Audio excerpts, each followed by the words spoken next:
सर्वांनाच आवडेल असा खमंग आणि चविष्ट पास्ता कसा बनवायचा ते बघूयात।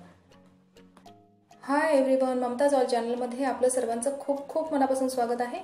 आज आपण खमंग चविष्ट आणि पौष्टिक असा पास्ता 5 ते 10 मिनिटांमध्ये कसा बनवायचा ते बघणार आहे। रेसिपीला सुरुवात करण्याच्या आधी आपल्याला साहित्य काय लागणार आहे ते बघायचं आहे। पास्ता घेतलाय, 200 ml चा कप आहे, त्या कपने 2 कप पास्ता घेतलाय। कॅबेज घेतली बारीक चिरून चॉप केलेली, लांब लांब स्लाइस केलेले आहेत त्याच्या। आणि शिमला मिरची घेतली आहे, त्याच्या पण लांब लांब स्लाइस केलेले आहेत, ती पण बारीक चिरून घेतली चॉप करून। आणि त्याच्यामध्येच मी 2 हिरव्या मिरच्या बारीक चॉप करून घेतलेल्या आहेत। एक मीडियम साइजचा कांदा घेतलाय, तो पण बारीक चॉप करून घेतलाय। गाजर घेतलाय, ते पण लांब लांब स्लाइस करून घेतलेले आहेत। आणि लसूण आल्याची पेस्ट घेतली आहे। एक कटोरी फ्रेश मटर घेतलेली आहे, मार्केटमध्ये खूप आता अवेलेबल आहे। थोडासा कढीपत्ता घेतलाय, करी लीव्स, कोथिंबीर घेतली बारीक चिरून चॉप करून, मीठ घेतलंय आणि लास्ट मध्ये पास्ता मसाला। आता एक पॉट, पातेलं, पॅन किंवा कढई घेऊन त्याच्यामध्ये पाणी घ्यायचं आहे आणि ते गरम करायला ठेवायचं आहे गॅसवरती। आणि पाणी गरम झालं म्हणजे पाण्याला उकळी आली की त्याच्यामध्ये पास्ता घालायचा आहे। मी 2 कप पास्ता घेतलेला, तो आता ह्या पाण्यामध्ये घालणार आहे आणि चांगला शिजवून घ्यायचा आहे। हा स्प्रिंग पास्ता आहे। ॲक्च्युअली पास्त्यामध्ये बरेच प्रकार येतात, तर तुम्हाला जो आवडेल, जो प्रकार आवडतो तो तुम्ही पास्ता घेऊ शकता। आणि चांगला शिजवून घ्यायचा आहे, तो नरम होईपर्यंत शिजवून घ्यायचा आहे। पूर्ण शिजलेला असेल तरच तो खायला चांगला लागतो, अदरवाइज अर्धवट कच्चा राहिलेला पास्ता चांगला लागत नाही खायला। त्यासाठी पूर्ण शिजवून घ्यायचा आहे। मी हा पास्ता शिजवला तर मला 10 ते 15 मिनिट लागले पास्ता शिजवण्यासाठी। पास्ता चांगल्या क्वालिटीचा असेल तर तो लवकर शिजतो आणि हा लहान मुलांना तर खूपच आवडतो। नाश्त्यासाठी पण तुम्ही बनवू शकता किंवा डिनरला पण काहीतरी लाईट वेट खायला पाहिजे म्हणून तेव्हा पण तुम्ही बनवू शकता। माझं चॅनल जर तुम्ही सबस्क्राइब केलं असेल आणि बेल बटन जर टच केलं नसेल तर तुम्हाला मी बनवलेल्या रेसिपीजचे नोटिफिकेशन्स मिळणार नाहीत, म्हणून सबस्क्राइबच्या साईडला बेल बटनवरती टच करून ऑलचं ऑप्शन टच केलं तरच माझ्या नोटिफिकेशन्स मिळतील।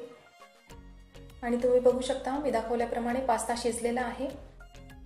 आणि जेव्हा हा पास्ता शिजवणार त्यावेळेस त्यामध्ये स्पॅट्युला म्हणजे चमचा फिरवत राहायचा आहे की जेणेकरून पूर्ण पास्ता शिजायला हवा।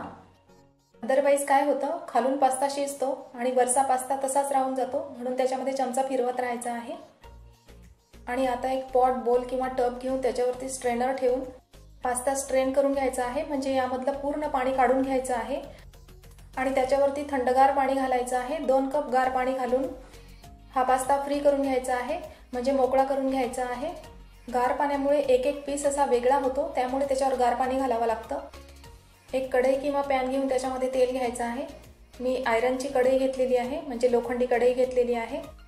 त्याच्यामध्ये 2 चमचे तेल घेतलेलं आहे। तेल आणि तूप मिक्स सुद्धा घेऊ शकता। 1 चमचा मोहरी घातलेली आहे। तुम्ही बटर घातलं तरी चालेल। जिरं घातलेलं आहे हाफ टीस्पून सौंफ घातलेली आहे, त्यालाच बडीशोप म्हणतात। आणि तेल तूप मिक्स करून घेतलं तरी चालेल किंवा तेल बटर मिक्स केलं तरी चालेल, तुमच्या आवडीनुसार तुम्ही घेऊ शकता। हिंग ॲड केलेला आहे, तुम्हाला हिंग आवडत असेल तर घालायचा, अदरवाइज नाही घातला तरी चालेल। करी लीव्स घातलेत म्हणजे कढीपत्ता घातलाय, तो पण आवडत असेल तर घालायचा। आणि बारीक चिरून घेतलेली कोथिंबीर घातलेली आहे। कोथिंबीर आणि हिंगामुळे काय होतं की भाजीला किंवा कोणत्याही पदार्थाला छान अशी टेस्ट येते, चव येते। कांदा ॲड केलेला आहे, कांदा पण परतून घ्यायचा आहे। सोनेरी रंगावरती कांदा परतून घ्यायचा आहे, छान असा सोनेरी होईपर्यंत परतून घ्यायचा आहे, नाहीतर टेस्ट येत नाही। आणि कांद्याची क्वांटिटी तुम्ही कमी जास्त करू शकता, तुम्हाला जास्त आवडत असेल तर तुम्ही त्याच्यामध्ये जास्त ॲड करून घेऊ शकता। या कढईचा यूज मी पास्ता आणि नूडल्स बनवण्यासाठी करते, की जेणेकरून आपल्या पोटामध्ये आयरन गेलं पाहिजे। लोखंडाच्या कढईमुळे आपल्या शरीराला पण फायदा होतो, बेनिफिट मिळतो।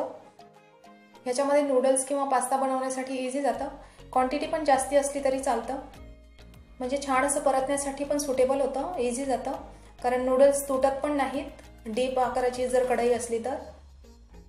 आणि नूडल्सची रेसिपी पण मी लवकरच अपलोड करणार आहे। सोनेरी रंगावरती परतून झालेला आहे, चांगला ब्राऊन होईपर्यंत म्हणजे सोनेरी होईपर्यंत चांगला परतून छान असा परतून घ्यायचा आहे। जर छान असा सोनेरी रंगावरती परतून घेतला तर त्याची टेस्ट पण छान लागते। लसूण आल्याची पेस्ट ॲड करायची आहे, त्याच्यामध्ये घालायची आहे। छोटी 1 कटोरी मटार घातलेली आहे, ॲड केलेली आहे। मटारची क्वांटिटी तुम्ही तुमच्या आवडीनुसार कमी जास्त करू शकता। शिमला मिरची 1 कटोरी घातलेली आहे, त्याच्यामध्ये ॲड केलेली आहे आणि ती परतून घ्यायची आहे। शिमला मिरचीची पण क्वांटिटी तुम्ही तुमच्या आवडीनुसार कमी जास्त करू शकता। आणि त्याच्यामध्ये मी बारीक चिरून घेतलेल्या हिरव्या मिरच्या ॲड केलेल्या होत्या। लहान मुलांसाठी जर पास्ता बनवायचा असेल तर त्याच्यामधल्या हिरव्या मिरच्या तुम्ही स्किप करू शकता। लांब असा चॉप करून घेतलेला कोबी ॲड केलेला आहे, म्हणजे कॅबेज ॲड केलेली आहे। चॉप करून घेतलेला गाजर म्हणजे कॅरट त्याच्यामध्ये ॲड करून परतून घ्यायचं आहे। हे सर्व व्हेजिटेबल्स आता परतून घ्यायचे आहेत। भाज्या तुम्ही तुमच्या आवडीनुसार त्याच्यामध्ये ॲड करू शकता आणि त्यांची क्वांटिटी सुद्धा तुम्ही तुमच्या आवडीनुसार कमी जास्त करू शकता। आणि ह्या पूर्ण भाज्या स्टीम होण्यासाठी 10 ते 12 मिनिट लागतात, जास्तीत जास्त 15 मिनिट लागतात। तुम्ही त्या भाज्यांना किती शिजवायचं आहे ते तुमच्या आवडीनुसार तुम्ही कमी जास्त म्हणजे शिजवून घेऊ शकता। तुम्हाला जर ते अर्धवट कच्च्या ठेवायच्या असतील तशा पण ठेवू शकता, म्हणजेच 10 मिनिटापर्यंतच परतून घेतल्या तरी चालेल। फक्त परतत राहायच्या आहेत त्या भाज्या, त्याच्यामध्ये चमचा फिरवत राहायचा आहे आणि त्याच्यामध्ये चवीनुसार मीठ घालायचं। 1 ते सव्वा चमचा मी मीठ घातलेलं त्याच्यामध्ये। तुम्ही तुमच्या आवडीनुसार मिठाचं प्रमाण सुद्धा कमी जास्त करू शकता। भाज्या कोणत्या किती क्वांटिटीमध्ये घ्यायच्या आहेत त्याच्यावरती मीठ डिपेंड आहे, त्याच्यामध्ये किती ॲड करायचं आहे मीठ। आणि याच्यामध्ये टोमॅटो, दुधी भोपळा म्हणजेच लौकी आणि फ्लावर तुम्ही तुमच्या आवडीनुसार त्याच्यामध्ये भाज्या ॲड करू शकता। आणि याच्यामध्ये पूर्ण भाज्या मिक्स केल्यानंतर चमचा फिरवत राहायचा आहे, अदरवाईज त्या भाज्या जळू शकतात। पास्ता करण्यासाठी तुम्ही तूप, तेल, olive oil, rice bran oil, शेंगदाणा तेल तुमच्या आवडीनुसार तुम्ही कोणतंही तेल किंवा तूप घेऊन तुम्ही पास्ता बनवू शकता। आणि तुम्हाला जर ह्या रेसिपीज आवडत असतील तर तुम्ही तुमच्या फ्रेंड्सला व्हॉट्सॲपला किंवा फेसबुकला पण शेअर करू शकता। तसेही लहान मुलं सॅलड खात नाहीत, हिरव्या भाज्या अशा पद्धतीने त्यांच्या शरीरामध्ये बॉडीमध्ये गेल्यात म्हणजे त्यांना पोषक तत्व पण मिळतात आणि कलरफुल खाण्याची मजा पण येते। तर पराठ्यांमध्ये सुद्धा ह्या भाज्या तुम्ही मिक्स करून देऊ शकता त्यांना। आणि ह्याच्यामध्ये तुम्ही पनीर पण ग्रेट करून घालू शकता, ॲड करू शकता। पीस घाला किंवा ग्रेट करून घातलं किंवा म्हणजे किसून घातलं तरी चालेल। आता ह्या पूर्ण भाज्या परतून झालेल्या आहेत, म्हणजे स्टीम करून झालेल्या आहेत, म्हणजे शिजवून झालेल्या आहेत। तर ह्याच्यामध्ये लाल तिखट 1 टीस्पून ॲड केलेला आहे। जर लहान मुलं असतील तर स्किप केलं तरी चालेल। आणि तिखटची क्वांटिटी तुम्ही तुमच्या आवडीनुसार कमी जास्त करू शकता। हळद 1/2 टीस्पून घातलेली आहे, त्याच्यामध्ये 1 टीस्पून धने पावडर घातलेली आहे, धनेपूड। आणि पास्ता मसाल्याचं 1 पॅकेट मिक्स करायचं आहे त्याच्यामध्ये। आणि पास्ता मसाला नसेल तर गरम मसाला घातलात, ॲड केलात तरी चालेल। आणि आपल्याकडे नूडल्स मसाला, मॅगी मसाला असतोच, तो पण घातलात तरी चालेल। हे सर्व मसाले घालून हे सर्व मिश्रण भाजीचं मिक्स करून परतून घ्यायचं आहे। आणि त्यानंतर शिजवून घेतलेला म्हणजे स्टीम करून घेतलेला पास्ता ॲड करायचा आहे आणि पूर्ण मिश्रण परतून घ्यायचं आहे।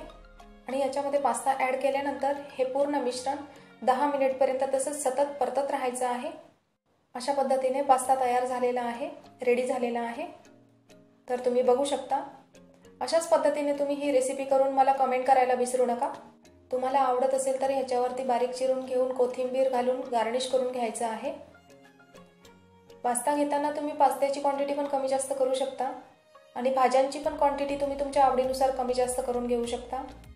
ह्याच्यामध्ये तुम्ही मूंगफली म्हणजे शेंगदाणा ॲड करू शकता। तुम्हाला आवडत असेल तर तुम्ही ह्याच्यामध्ये ड्रायफ्रुट्स पण ॲड करू शकता। यामध्ये ओलं खोबरं किंवा सुकं खोबरं सुद्धा तुम्ही ॲड करू शकता, घालू शकता। तुम्हाला आवडत असेल तर याच्यावरती टोमॅटो केचप घेऊन सुद्धा तुम्ही हा पास्ता खाऊ शकता। तुम्हाला आजची माझी रेसिपी आवडली असेल तर इन्स्टावरती मला फॉलो करून तुम्ही बनवलेल्या रेसिपीजचे फोटो काढून शेअर करू शकता। तर तुम्ही माझी रेसिपी वेळात वेळ काढून बघितल्याबद्दल धन्यवाद। आणि सर्वात महत्त्वाचं म्हणजे लाईक, शेअर, कमेंट आणि नवीन असाल तर सबस्क्राईब करायला विसरू नका। आपण पुन्हा भेटूया एक नव्या खमंग रेसिपीमध्ये।